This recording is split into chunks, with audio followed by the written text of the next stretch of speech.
Hello everyone, welcome back to movie munchings. Amazon ప్రైమ్లో release అయిన B N B, అదే Bujji and Bhairava animated series గురించి కొంచెం డీటెయిల్గా మాట్లాడుకుందాం. So Bujji and Bhairava animated series గురించి చెప్పాలంటే, ఇది ఇండియాలో వచ్చిన first mytho sci fi animated series. And ఈ సిరీస్తో ద కల్కి సినిమాటిక్ యూనివర్స్ని కూడా అనౌన్స్ చేసేశారు. ఈ సిరీస్లో 2 ఎపిసోడ్స్ అమెజాన్ ప్రైమ్లో రిలీజ్ అయ్యాయి. ఇంకా రావాల్సిన ఎపిసోడ్స్ కూడా ఉన్నాయి. ఈచ్ ఎపిసోడ్ అరౌండ్ 14 మినిట్స్ ఉన్నాయి అండ్ హ్యాపీగా చూసేయచ్చు. ఈ సిరీస్ రివ్యూ ఒక 5 మినిట్స్లో చెప్పాలంటే చాలా కష్టం, బట్ ట్రై చేశాను. ఈ యానిమేటెడ్ సిరీస్ స్టోరీ విషయానికి వస్తే, మెయిన్ స్టోరీ అయిన కల్కి 2898 ఏడీకి 2 ఇయర్స్ బ్యాక్, అంటే 2896 ఏడీలో సెట్ అయి ఉంటుంది.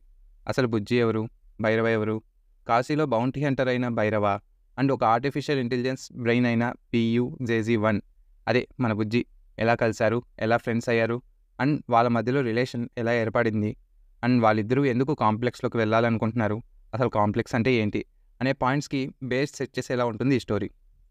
ఈ సిరీస్లో పాజిటివ్స్ చెప్పాలంటే, number 1, darling Prabhas cool character.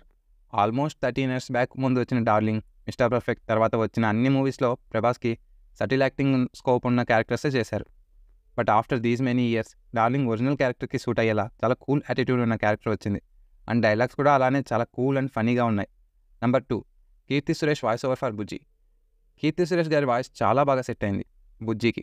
చాలా క్యూట్గా ఉన్నాయి అండ్ ప్రభాస్తో ఉన్న కన్వర్జేషన్స్లో కూడా చాలా హ్యూమన్ జనరేట్ చేసేస్తాయి. Number 3, comic timings.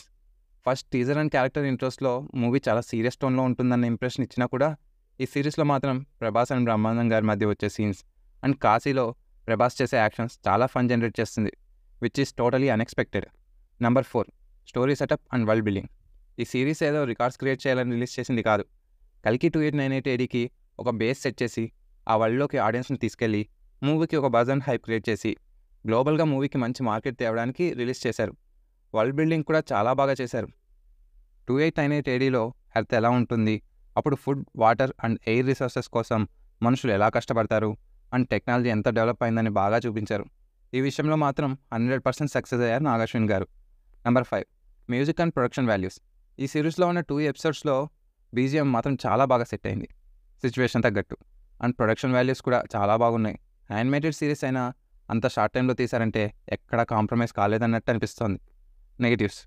అసలు ఈ సిరీస్లో కూడా నెగిటివ్స్ వెతుకుతున్నారంటే వాళ్ళకు బుర్ర లేదనే చెప్పాలి. ఎందుకంటే ఈ సిరీస్ ఏ పర్పస్ కోసం తీశారో, అదే గ్లోబల్ రికగ్నిషన్ కోసం, అది కంప్లీట్గా ఫుల్ఫిల్ అయింది. అండ్ ఈ సిరీస్లో రావాల్సిన ఎపిసోడ్స్ కూడా ఇంకా ఉన్నాయి. నేనైతే బుజ్జి అండ్ భైరవ మధ్య జరిగే కన్వర్జేషన్స్, వాళ్ళ బాండింగ్ ఇంకా చూడాలని చాలా ఈగర్గా వెయిట్ చేస్తున్నా. అండ్ ఈ సిరీస్తో కల్కి 2898 ఏడీ మూవీ మీద కూడా హైప్ పెరిగిపోయింది. Eagerly waiting for the movie 2. జనరల్గా హాలీవుడ్లో తీసే సినిమాటిక్ యూనివర్స్ మూవీస్లో ఒక మూవీ స్టోరీకి బ్యాక్గ్రౌండ్ సెట్ చేయడానికి కామిక్స్ కానీ లేదా ఏవైనా వన్ షాట్ మూవీస్ని కానీ మూవీ రిలీజ్ అయ్యే ముందు రిలీజ్ చేస్తారు. వాటి వల్ల మెయిన్ మూవీలో స్టోరీ బ్యాక్గ్రౌండ్ సెట్ చేయడానికి, వరల్డ్ బిల్డింగ్కి చాలా హెల్ప్ అవుతాయి. అండ్ ఆడియన్స్కి కూడా మూవీ మీద ఒక ఐడియా వచ్చి ఆ మూవీ స్టోరీకి మూవీ రిలీజ్ కాకముందే కనెక్ట్ అవుతారు. అండ్ బడ్స్ కూడా బాగా వస్తుంది. వాటినే ప్రీలూడ్స్ అంటారు. వాటికి బెస్ట్ ఎగ్జాంపుల్ చెప్పాలంటే అది మన మార్వెల్ మూవీస్ అనే చెప్పాలి. బట్ ఇండియాలో ఫస్ట్ టైం ఈ కాన్సెప్ట్ని యూస్ చేసుకొని ఒక వీడియో ప్రీలూడ్ని రిలీజ్ చేసిన ఘనత మన తెలుగు వాళ్ళదే అని చెప్పాలి. అదే Bujji and Bhairava, a prelude animated series from the world of the కల్కి సినిమాటిక్ యూనివర్స్.